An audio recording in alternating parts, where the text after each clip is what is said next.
Today in Europe.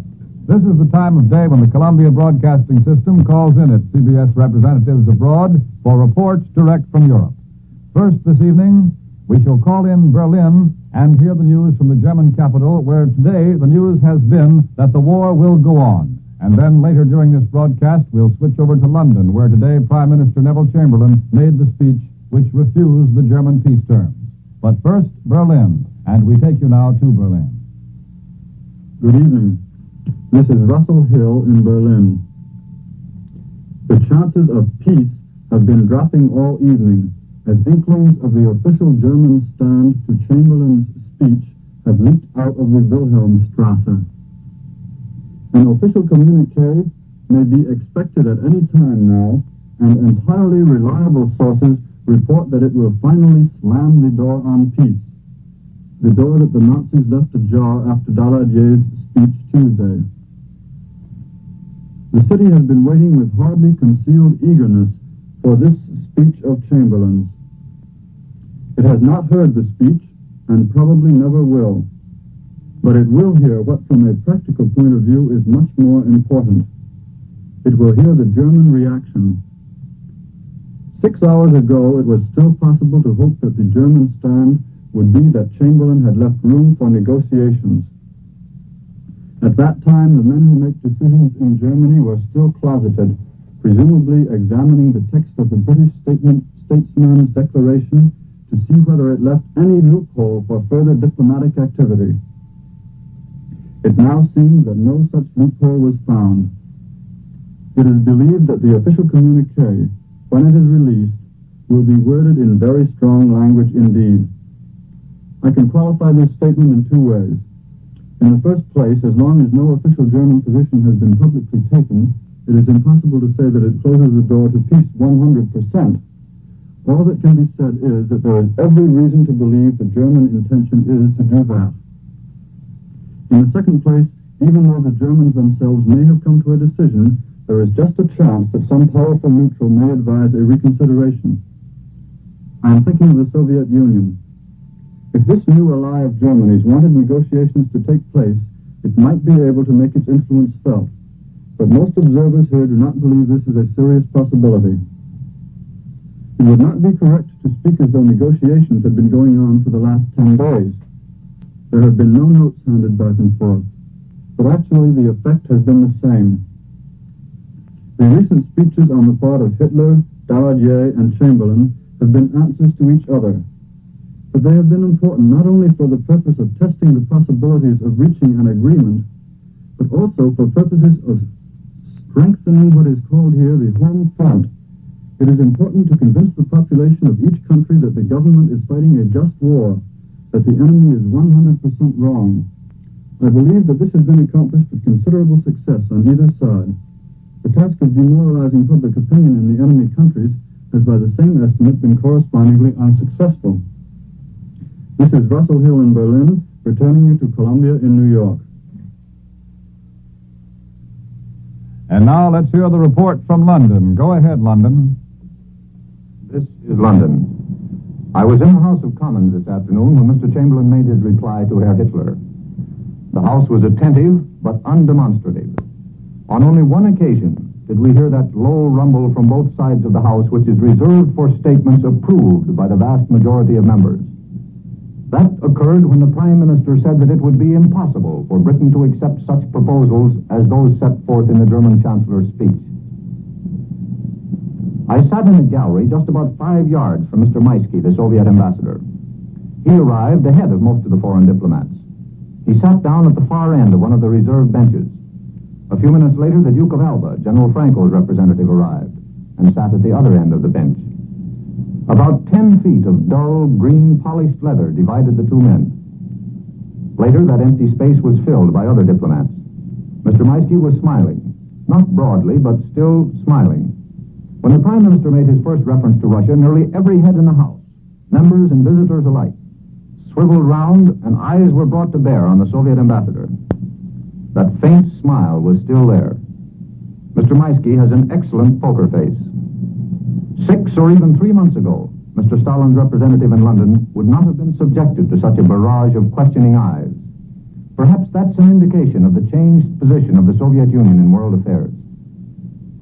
When Mr. Chamberlain had finished speaking, I talked with a number of Parliament members in the lobby. In general, his speech had been well received, but those who wanted a clearer definition of war aims still want it. Those who believe that it would be better to have a conference now are still of that opinion. And one or two wonder just what sort of guarantees would be acceptable, whether or not commitments by Russia and Italy would be considered sufficient guarantee that Germany would not again resort to force. There is no question that the overwhelming majority of the House stood behind the Prime Minister in his rejection of the German proposals. Herr Hitler tried to place the blame for continuation of the war on Britain. Mr. Chamberlain says the next move is up to Germany. It is quite possible that today's speech may not have been the last word. The new Italian ambassador, Signor Bastianini, is on his way to London, and certain reports from Rome indicate that he may be bringing with him a document setting forth Italian views concerning peace proposals and an international conference. It is difficult to see how any proposals can bridge the gap between Berlin and London, and I think the opinion of most observers in London tonight is that the world's most unwanted war will go on. Columbia's war correspondent, Bill Henry, sends us a report from the Royal Air Force on the Western Front. The average person, says Mr. Henry, thinks of an airfield as a large space surrounded by imposing hangars, crisscrossed by concrete runways with a large white circle painted in the middle. Fighting airfields are not like that. The one I visited today you could pass on the road, much less in the air, without guessing that it was anything but a big plot of farmland.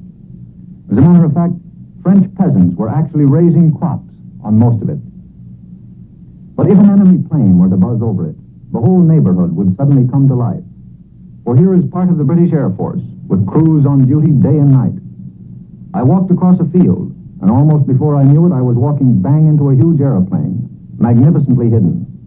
It was poised, virtually ready for flight. My presence had brought the woods to life. Out of nowhere popped a young blonde chap. Like most British flyers, he looked about 18, but probably he was a trifle more than that. We scrambled under the wing of the big plane, through some bushes, and discovered a young man squatting down by a fire doing a bit of cooking. Behind him was a path running under the trees. We squeezed along into a dugout, perhaps a dozen feet square. There stood another tow-headed lad. He was scraping the youthful down from his pink cheeks. And he laughed when I almost fell through some camouflage bushes into a hole. There a group of young men were sitting around wicked-looking, skyward-pointing guns.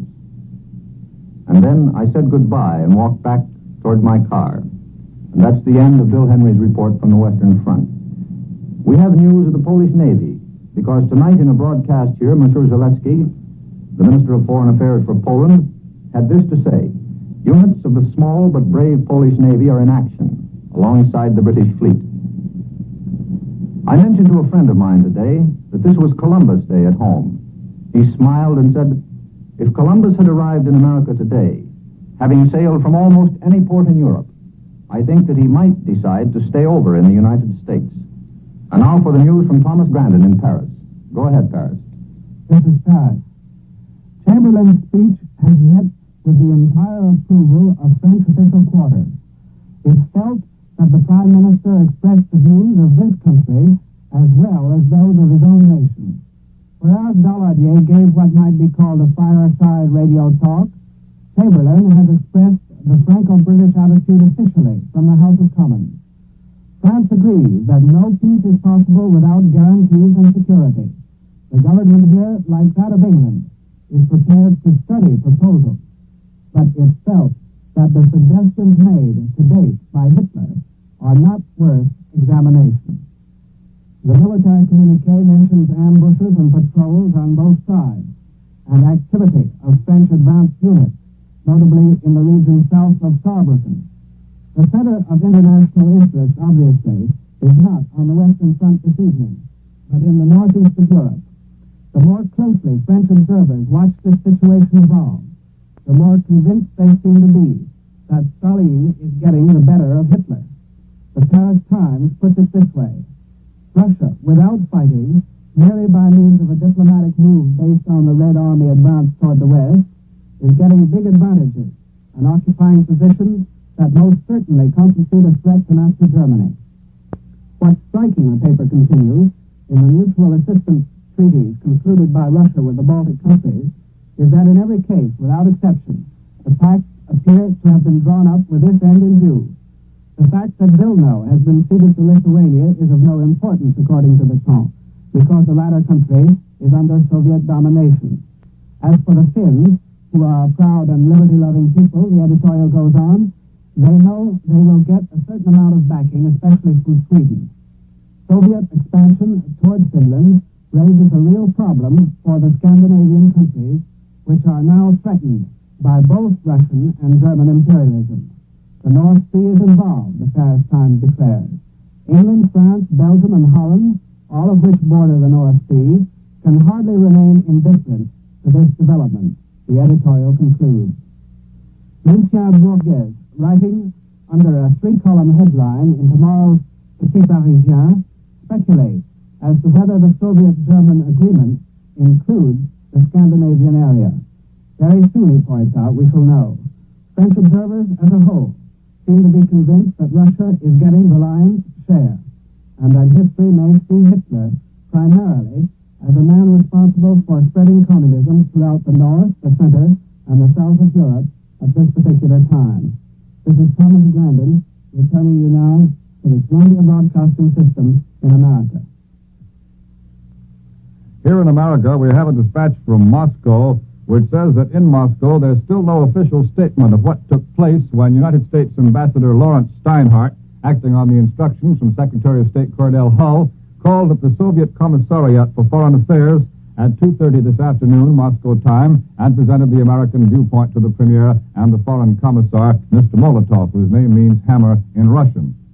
Of course, we do know that in Washington it's been revealed that Ambassador Steinhardt told Molotov it was the earnest hope of the United States that nothing would occur which might injure peaceful relations between Russia and Finland.